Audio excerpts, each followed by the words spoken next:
তো আজকে আমি স্প্রিং রোল বানাবো ভেবেছিলাম, কিন্তু সেটা বাস্তবায়িত হয়নি।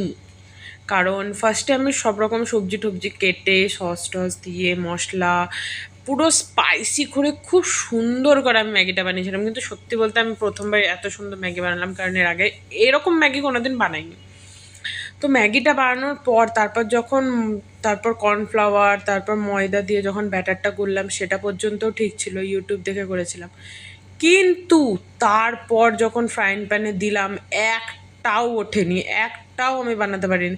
লাস্টে রেগে গিয়ে মাকে বললাম, ছাড়ো, আর হবে না আমার দ্বারা এসব বানানো, দোকান থেকে কিনে খেয়ে নেব। আর আমি আর বোন আর মা তিনজন মিলে ওই ম্যাগিটাই বাটিতে নিয়ে খেয়ে নিয়েছিলাম। কারণ আমরা যে ট্রাই করেছিলাম পুরো একদম পাখির পায়খানার মতো হয়েছিল, একদম মানে পাখির যে পায়খানা যেভাবে দেয় পুরো ওইভাবেই হয়েছিল। লাস্টে চেষ্টা করছিল, কারণ আমি ভেবেছিলাম মায়ের হাত দিয়ে খুব সুন্দর হবে, কিন্তু হয়েছিল ব্যাটারটা পর্যন্ত ঠিকঠাক মতো এসেছিল, কিন্তু ওঠে